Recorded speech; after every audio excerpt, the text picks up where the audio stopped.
Friends, இனிமேல் summer holiday ஆரம்பிக்க போகுது. அதனால் நம்ம ஈவினிங் ஸ்நாக்ஸ் ரெசிபி செய்ய போகிறோம். என்னென்னு பார்த்தீங்கன்னா மசாலா பூரி சுண்டல். இந்த ரெசிபியை எப்படி செய்யலான்னு பார்க்கலாம் வாங்க. டக்குன்னு ஈஸியாகவும். ஃப்ரெண்ட்ஸ், இன்றைக்கி நம்ம எல்லாருக்கும் ரொம்ப ஃபேவரட்டான பானிபூரி சுண்டல் அதுதான் செய்ய போகிறோம். அதுவும் ஈஸியாக டிஃப்ரெண்ட்டாக செய்ய போகிறோம். அதுக்கு ஒரு மிக்சி ஜார் எடுத்துக்கலாம். ஒரு பெரிய தக்காளி 3 தக்காளி அரிஞ்சிருக்கேன், அதை மிக்சி ஜாரில் போட்டுக்கலாம். ஒரு கொத்து கைப்பிடி புதினா கொத்தமல்லி போட்டுக்கலாம். ஒரு 4 பச்சை மிளகாய் போட்டுக்கலாம். ஒரு சின்ன துண்டு இஞ்சி போட்டுக்கலாம். ஒரே ஒரு துண்டு பட்டை. இப்போ நல்லா தண்ணி ஊற்றி பேஸ்ட்டாக அரைச்சி எடுத்துகிட்டு வந்துடலாம். இந்த பேஸ்ட்டை அரைச்சி எடுத்து வச்சு இது இருக்கட்டும். ஒரு பக்கம் ஒரு கடாய் வச்சுக்கலாம். கொஞ்சம் எண்ணெய் ஊற்றிக்கலாம். 1/2 ஸ்பூன் சோம்பு, 1/2 ஸ்பூன் சீரகம் போட்டுக்கலாம். இப்போ அரைச்சி வச்ச பேஸ்ட்டை ஊற்றிடலாம்.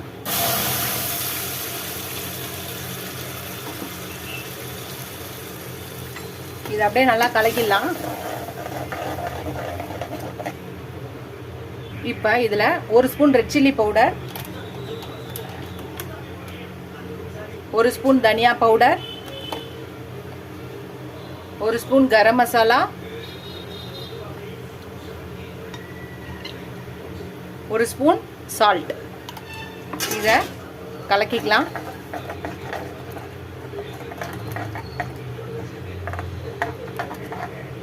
கலக்கியாச்சு. இது ஒரு 2 நிமிஷம் அப்படியே இருக்கட்டும், கொதிக்கட்டும். 2 நிமிஷம் கொதிச்சிச்சு. இப்போ நம்ம ஊற வச்சு வேக வச்ச பட்டாணியை போட்டுக்கலாம். இதோட சேர்த்து வேக வச்ச உருளைக்கிழங்கும் போட்டுக்கலாம். பட்டாணியோட சேர்த்து வேக வச்சிடலாம். அதுக்கப்புறம் மசிச்சு போட்டுக்கலாம். ஒரு பெரிய 2 உருளைக்கிழங்க நான் பட்டாணியோட சேர்த்து வேக வச்சிருக்கேன்.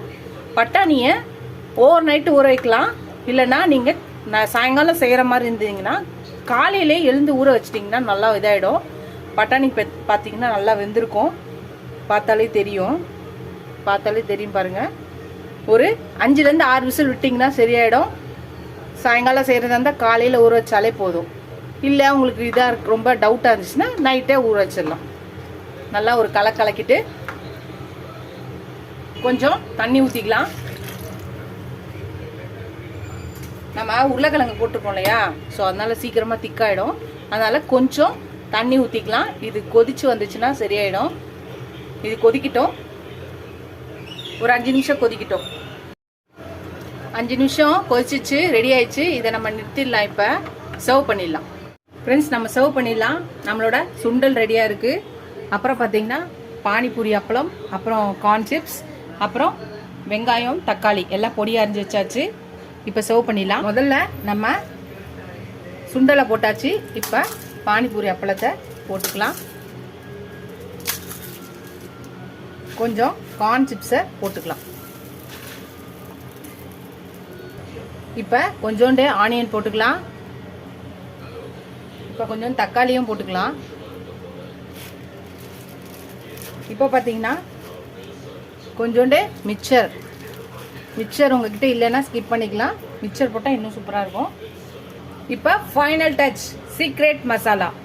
என்ன மசாலா பார்த்தீங்கன்னா chat masala, chilli powder, garam masala, கொஞ்சம் சால்ட், இந்த 4த்தையும் மிக்ஸ் பண்ணிவிட்டு கடைசியாக இது மேலே தூவி விட்டுட்டு அப்புறம் மிக்ஸ் பண்ணி நம்ம சாப்பிடும்போது ரொம்ப சூப்பராக இருக்கும், டிஃப்ரெண்ட்டாக இருக்கும், டக்கராக இருக்கும், மாஸாக இருக்கும். நீங்களே இந்த ஈஸியாக இப்போ ஹாலிடேஸ் வரப்போது, நிறைய பேருக்கு ஹாலிடேஸ் விட்டுருப்பாங்க. ஸோ நீங்கள் ஈவினிங் ஸ்நாக்ஸுக்கு இந்த ரெசிபியை ட்ரை பண்ணுங்கள். ட்ரை பண்ணி பார்த்துட்டு எப்படி இருக்குன்னு சொல்லுங்கள். கடைக்கே போக வேண்டிய அவசியம் இருக்காது. இதை நீங்கள் செஞ்சுட்டிங்கன்னா அப்பப்போ செஞ்சு தர சொல்லுவாங்க. உங்களுக்கு செலவு மிச்சமாகும். ஹெல்த்தியாக செஞ்சு கொடுத்து வீட்டிலே செஞ்சு கொடுத்தா உங்களுக்கு திருப்தியும் கிடைக்கும்.